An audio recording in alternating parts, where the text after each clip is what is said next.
وعلیکم السلام ورحمۃ اللہ وبرکاتہ۔ وظیفہ کا لفظ کسی خاص دعا کو ایک خاص تعداد میں ایک خاص مقصد کے لیے پڑھنے کے لیے استعمال کیا جاتا ہے۔ جیسا کہ مثال کے طور پہ کوئی شخص یہ سمجھتا ہے کہ میں روزانہ 100 مرتبہ فلاں صورت جو ہے وہ پڑھوں تو میرا فلاں کام ہو جائے گا، اس کو وظیفے سے تعبیر کیا جاتا ہے۔ کیونکہ یہ ایک نفلی عبادت ہے، ایک نفلی کام ہے، اس میں ذکر و اذکار یا قرآنی آیات پڑھی جاتی ہیں، اس لیے ہم اس کو ناجائز تو نہیں کہہ سکتے۔ البتہ ہم یہ ضرور کہتے ہیں کہ وظائف میں الجھنے سے انسان عملی زندگی سے بھی دور ہو جاتا ہے، اور قرآن مجید کی جو ریگولر تلاوت ہے اس سے بھی انسان محروم ہو جاتا ہے، کیونکہ حق یہ ہے کہ قرآن کو شروع کیا جائے اور مکمل پڑھا جائے، جیسا کہ صحابہ اکرام رسول اللہ صلی اللہ علیہ وآلہ وسلم کا معمول تھا کہ وہ قرآن مجید کی تلاوت جاری رکھا کرتے تھے،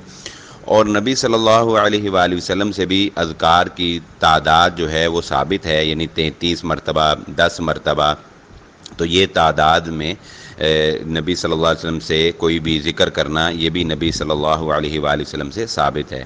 تو بہرحال کوشش تو یہی کرنی چاہیے کہ وہی اذکار کیے جائیں جو کہ مسنون ہیں، رسول اللہ صلی اللہ علیہ وسلم سے ثابت ہیں۔ لیکن اگر کوئی اس طرح کوئی قرآنی آیت یا کوئی دعا جس میں کوئی شرکیہ الفاظ نہ ہوں، مسنون دعائیں ہوں، قرآنی آیات کی دعائیں ہوں، تو اگر وہ ایک خاص تعداد میں پڑھتا ہے تو وہ پڑھ کر پھر اللہ رب العزت سے یہ دعا کرتا ہے کہ یا اللہ میں نے یہ نیکی کی ہے، اس کے بدلے مجھے میرا کام کر دے، تو اب یہ نیکی اللہ کے سامنے پیش کر کے دعا مانگنا، یہ بھی نبی صلی اللہ علیہ وآلہ وسلم نے وہ واقعہ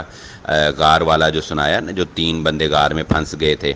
بخاری کی روایت ہے، تو انہوں نے اپنی نیکی اللہ کے سامنے پیش کر کے دعا کی تو ان کی دعا قبول ہو گئی۔ تو اس لیے یہ بات جائز ہے کہ آپ کو یہ عمل کریں نیک، اور اللہ رب العزت کے سامنے اس عمل کو پیش کر کے اس سے دعا کریں، تو یہ درست عمل ہے۔ واللہ اعلم۔